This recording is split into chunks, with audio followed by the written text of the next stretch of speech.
বন্ধুসকল, আজি লৈ আছোঁ ৰাম মন্দিৰৰ বিষয়ে কিছুমান গুৰুত্বপূৰ্ণ তথ্য। আমি এতিয়া আৰম্ভ কৰিম ৰাম মন্দিৰৰ বিষয়ে কিছুমান গুৰুত্বপূৰ্ণ কুইজ। আৰম্ভ কৰোঁ। ৰাম মন্দিৰ কোনে নিৰ্মাণ কৰিছিল? অপশ্যন এ শুদ্ধ, চন্দ্ৰকান্ত চম্পৰা।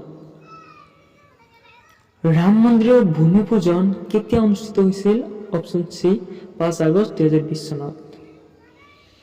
কোন নদীৰ পাৰত অযোধ্যাৰ ৰাম মন্দিৰ অৱস্থিত? অপশ্যন এ সূৰ্য। ৰাম মন্দিৰৰ উচ্চতা কিমান?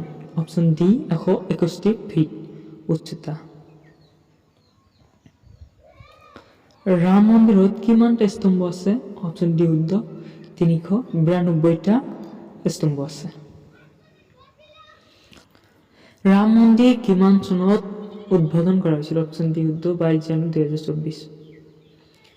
অযোধ্যাৰ ৰাম মন্দিৰ কোনখন জিলাত অৱস্থিত? অপশ্যন বি শুদ্ধ, উত্তৰ প্ৰদেশত অৱস্থিত।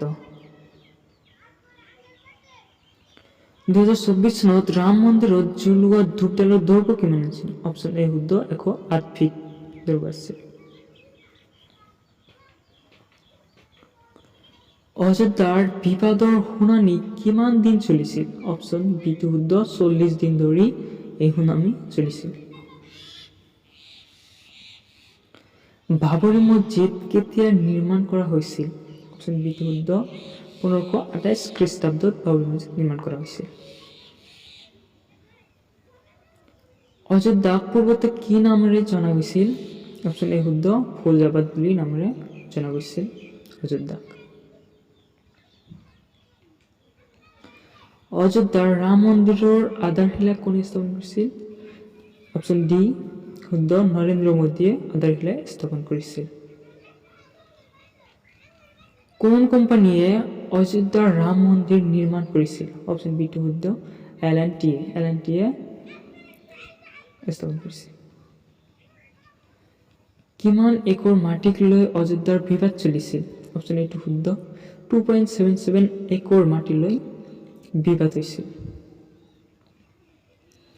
অযোধ্যাৰ বিবাদৰ সিদ্ধান্তৰ পিছত মছজিদৰ বাবে কিমান মাটি দিয়া হৈছিল? অপশ্যন এ শুদ্ধ, 5 একৰ মাটি দিয়া হৈছিল, 5 একৰ। অযোধ্যাৰ বিবাদৰ চূড়ান্ত ৰায় উচ্চতম ন্যায়ালয়ে কেতিয়া দিছিল? অপশ্যন এ শুদ্ধ, 9 নৱেম্বৰ 2019 চনত। উত্তৰ প্ৰদেশৰ মুখ্যমন্ত্ৰী কোন আছিল?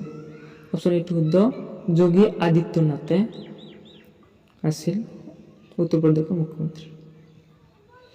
অযোধ্যাৰ ৰাম মন্দিৰত কিমানটা মণ্ডপ দিয়া হৈছে? অপশ্যন বি শুদ্ধ, 5টা মণ্ডপ দিয়া হৈছে। বন্ধুসকল, এয়াই আছিল আজিৰ এই 18টা ৰাম মন্দিৰৰ বিষয়ে কুইজ, যিকে এইখিনি বাৰুকে ইম্পৰ্টেণ্ট হয়। এইখিনি পৰীক্ষাত অহাৰ সম্ভাৱনা বাৰুকে আছে। গতিকে মোৰ চেনেলটো লাইক কৰি এটা ছাবস্ক্ৰাইব কৰি দিব, যাতে মোৰ এনেহেন নতুন নতুন ভিডিঅ' আপোনালোকৰ লগত মই শ্বেয়াৰ কৰিব পাৰোঁ আৰু বেছি